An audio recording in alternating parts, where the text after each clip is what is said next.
टकराव और अलगाव। एक दिन प्रियंका ने झुंझुलाकर कहा, आनंद, तुम मुझसे कुछ छुपा रहे हो ना? अगर कुछ परेशान कर रहा है तो मुझे बताओ। आनंद ने ठंडी सांस भरते हुए कहा, प्रियंका, मैं बस डरता हूँ कि कहीं ये दूरियां हमें पूरी तरह अलग ना कर दे। तुम्हारी दुनिया अब अलग हो रही है और मैं यहाँ उसी जगह पर खड़ा हूँ। प्रियंका ने समझाने की कोशिश की, लेकिन आनंद के दिल में असुरक्षा की भावना ने जगह बना ली थी। धीरे धीरे दोनों की बातें कम होने लगी और प्यार में वो गर्माहट कम होने लगी जिसने कभी उनके रिश्ते को जिंदा रखा था। आखिरकार दोनों ने एक दूसरे को कुछ समय देने का फैसला किया। वो वक्त था जब दोनों ने अपने अपने करियर और सपनों पर फोकस किया, लेकिन इस दूरी ने दिलों की दूरी बढ़ा दी। वक्त का इम्तिहान। समय बीतता गया। आनंद अपनी नौकरी में तरक्की करता गया, लेकिन उसके दिल में प्रियंका की कमी हमेशा बनी रही।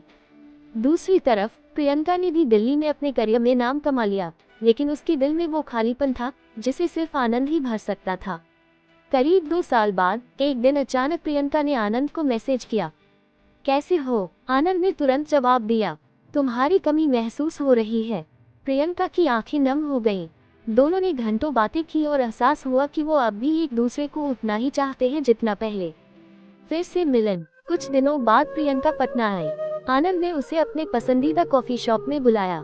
वही पुराना कोना, वही पुरानी कॉफी की खुशबू और वही पुरानी मुस्कान। प्रियंका ने हल्की मुस्कान के साथ कहा, क्या अब भी डरते हो कि मैं दूर हो जाऊंगी?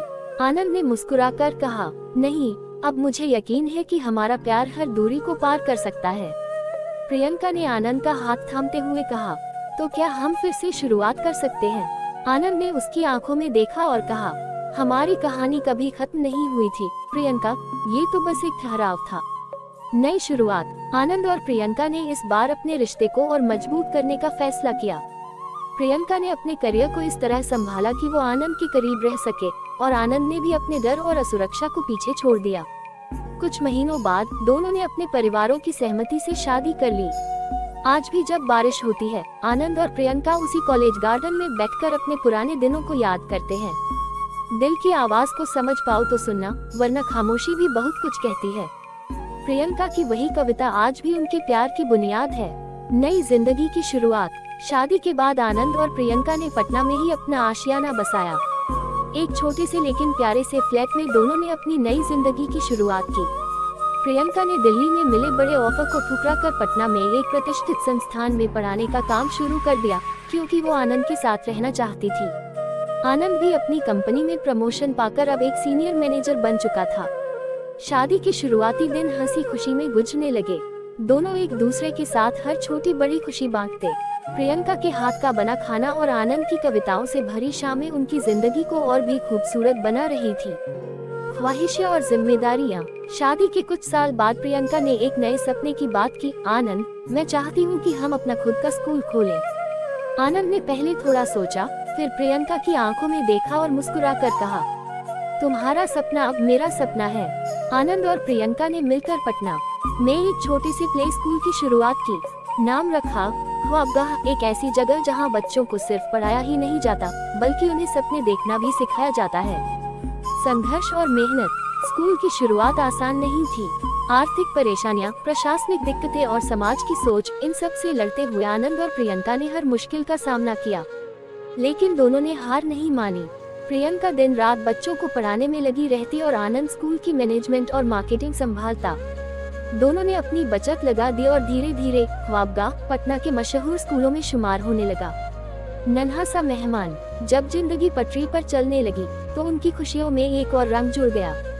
शादी के 4 साल बाद प्रियंका और आनंद को एक प्यारी सी बेटी हुई, आशना। आशना के आने से उनकी दुनिया और भी रंगीन हो गई। प्रियंका ने जब पहली बार आशना को गोद में लिया तो उसकी आंखों में वो ही चमक थी जो उसने तब महसूस की थी जब उसने पहली बार आनंद की कविताओं को सुना था। आनंद आशना को गोद में लेकर अक्सर कहता, तुम्हारी माँ ने मुझे सपने देखना सिखाया और तुमने उन सपनों को पूरा करने की वजह दी। समय के साथ बदलाव। समय के साथ प्रियंका और आनंद की जिंदगी में नई नई चुनौतियां आती रहीं, लेकिन उनका प्यार हर मुश्किल में मजबूत होता गया। आशना बड़ी हो रही थी और ख्वाबगाह भी अब एक जाना माना नाम बन चुका था। आशना को भी अपने माता पिता से किताबों और कविताओं का प्यार विरासत में मिला।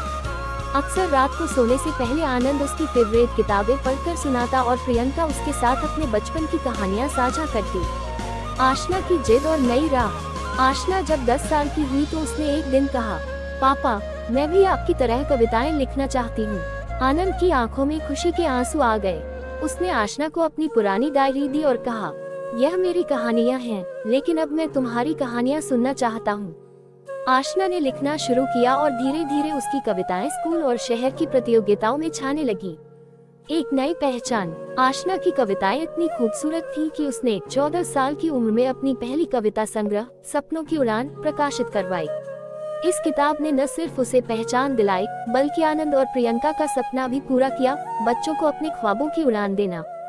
परिवार की खुशियाँ। अब आनंद, प्रियंका और आशना की दुनिया पूरी हो चुकी थी।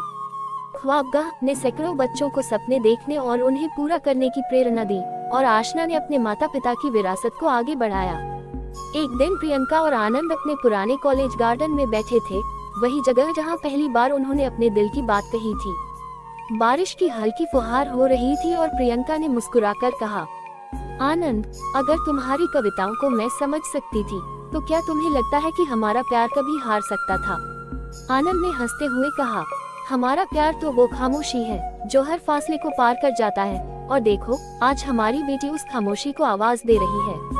अंत नहीं, एक नई शुरुआत। आनंद और प्रियंका की कहानी खत्म नहीं हुई थी, ये बस एक और नई शुरुआत थी, जहां ख्वाबगाह और आशना की कविताएं उनकी जिंदगी की कहानी को आगे बढ़ा रही थी। कभी कभी खामोशी भी बहुत कुछ कहती है। आज भी जब बारिश होती है, तो आनंद और प्रियंका की कहानी की खुशबू हवा में घुल जाती है। कहानी पसंद आई तो लाइक और सब्सक्राइब करना ना भूले।